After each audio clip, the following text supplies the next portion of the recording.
ओम नमो भगवते वासुदेवाय नमः।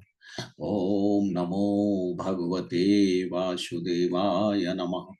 ओम नमो भगवते वासुदेवाय नमः।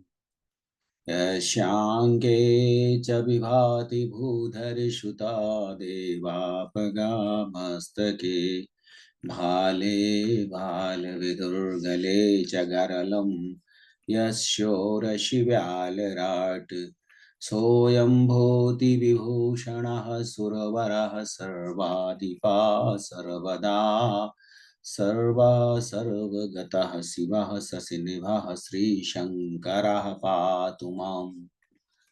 जिनकी गोद में हिमाचल सुता पार्वती जी, मस्तक पर गंगा जी और ललाट पर द्वितीया का चंद्रमा, कंठ में हलाहल विष और वक्ष स्थल पर सर्पराज शेष जी शोभायमान हैं, वे भस्म से विभूषित देवताओं में श्रेष्ठ सर्वेश्वर संहार करता, भक्तों के पाप को नष्ट करने वाले सर्वव्यापक कल्याण रूप चंद्रमा के समान शुभ्र वर्ण श्री शंकर जी मेरी रक्षा करें।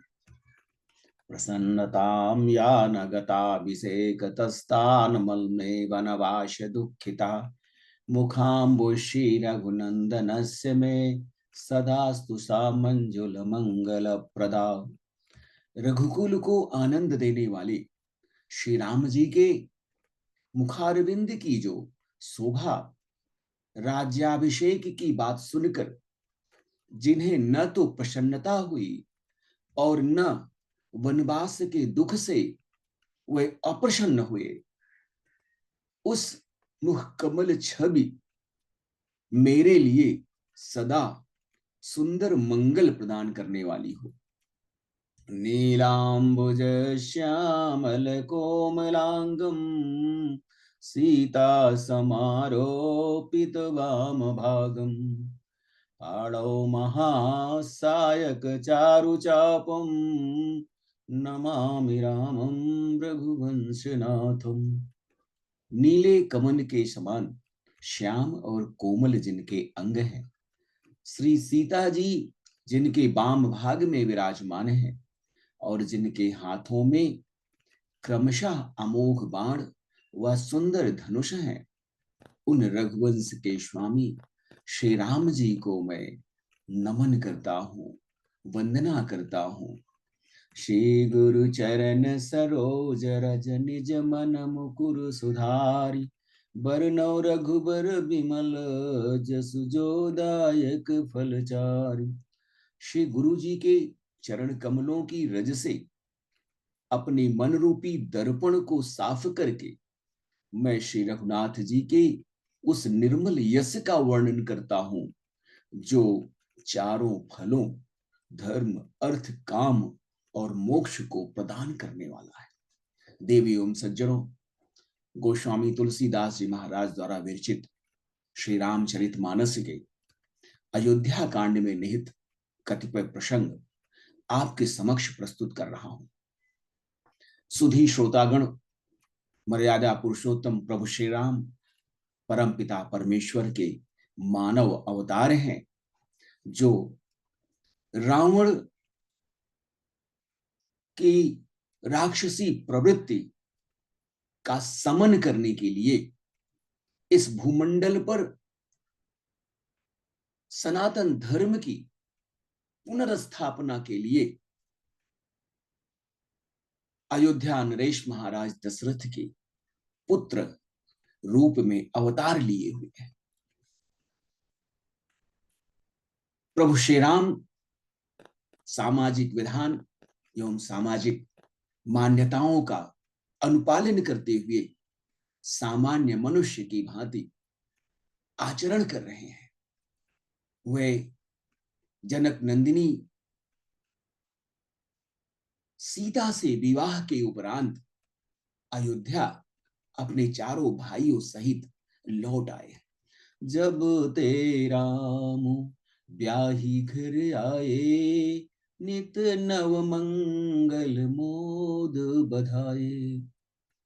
भुवन चारि दस भूधर भारी, सुकृत मेघ बरसहि सुख बारी। जब से श्री राम जी विवाह करके अयोध्यापुरी में वापस आए हैं, तब से अयोध्या नगरी में नित्य नए मंगल हो रहे हैं और आनंद के बधावे बज रहे हैं। 14 लोक रूपी बड़े भारी पर्वतों पर पुण्य रूपी मेघ सुख रूपी जल की वर्षा कर रहे हैं। रिधि सेधि संपत्ति नदी सुहाई, उमगी अवधयम बुद्धि कहूँ आई। मणिगणपुर नर नारी सुजाति, सुचि अमोल सुंदर सब भांति। रिद्धि सिद्धि और संपत्ति रूपी सुहावनी नदियां उमड़ घुमड़ कर अयोध्या रूपी समुद्र में आ रही हैं। नगर के स्त्री पुरुष अच्छी जाति की मणियों के समूह हैं, जो सब प्रकार से पवित्र, अमूल्य और सुंदर हैं। कहीं न जाई कछु नगर विभूति, जन्म इतनिय बिरंची कर तूती। सब विधि सब पुर लोग सुखारी, रामचंद्र मुख चंदु निहारी। नगर का शौर्य, नगर का ऐश्वर्य, उसका वर्णन नहीं हो सकता है। ऐसा प्रतीत हो रहा है मानो ब्रह्मा जी की कारीगरी बस इतनी ही है।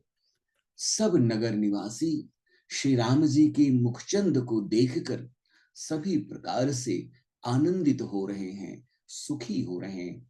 मुदित मातु सब सखी सहेली, फलित बिलो की मनोरथ बेली। राम रूप गुणशील सुभाऊ, प्रमुदित होई देखी सुनिराऊ।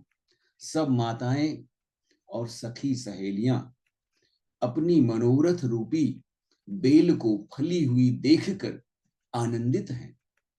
श्री राम जी के गुण, रूप, शील और स्वभाव को देख सुनकर राजा दशरथ जी आनंदित हो रहे हैं। सबके उरय अभिलाषुवस, कहीं मनाई महेश।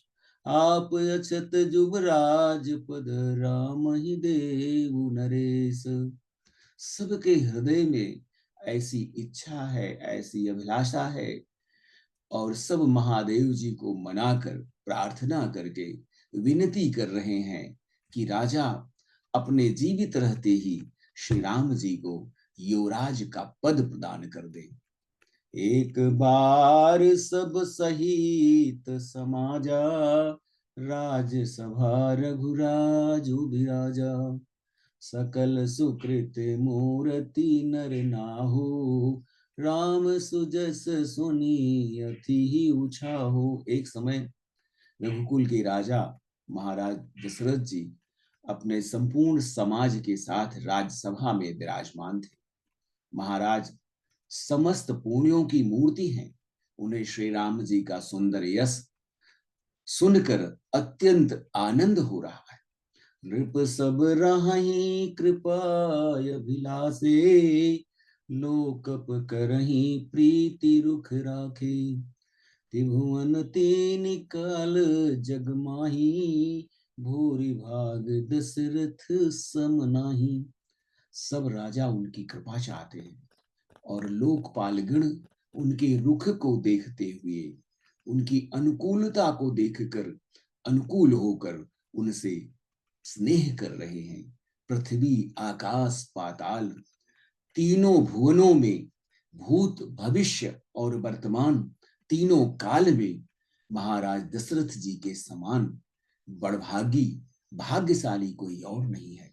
मंगल मूल राम सुत जासु, जो कुछ कहिय थोर सब तासु।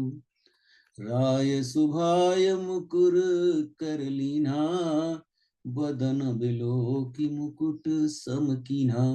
मंगलों के मूल श्री राम जी जिनके पुत्र हैं, उनके लिए जो कुछ कहा जाए वो सब कम है। राजा ने स्वाभाविक ही हाथ में दर्पण ले लिया और उसमें अपना मुख देखकर मुकुट को सीधा किए। श्रवण समीप भय सित केसा, मनहु जरठ पनु जस उपदेशा। नृप जुबराजु राम कहु देहु, जीवन जन्म लाभ किन लेहु। देखा कि कानों के पास बाल सफेद हो रहे हैं, मानो बुढ़ापा ऐसा उपदेश कर रहा है कि हे राजन, श्री राम जी को युवराज पद देकर अपने जीवन और जन्म का लाभ क्यों नहीं लेते। यह विचारु रयानि नृप, सुदिन सुअवसर पाई। प्रेम पुलकितन मुदित मन, गुरहि सुनाय जाय। हृदय में ऐसा विचार लाकर युवराज पद श्री राम जी को देने का निश्चय कर राजा दशरथ जी शुभ दिन और सुंदर समय पाकर प्रेम से पुलकित शरीर हो आनंद मग्न मन से उसे गुरु वशिष्ठ जी को जा सुनाया। मर्यादा पुरुषोत्तम प्रभु श्री राम अयोध्या नगरी में विवाह के उपरांत वापस आ चुके हैं।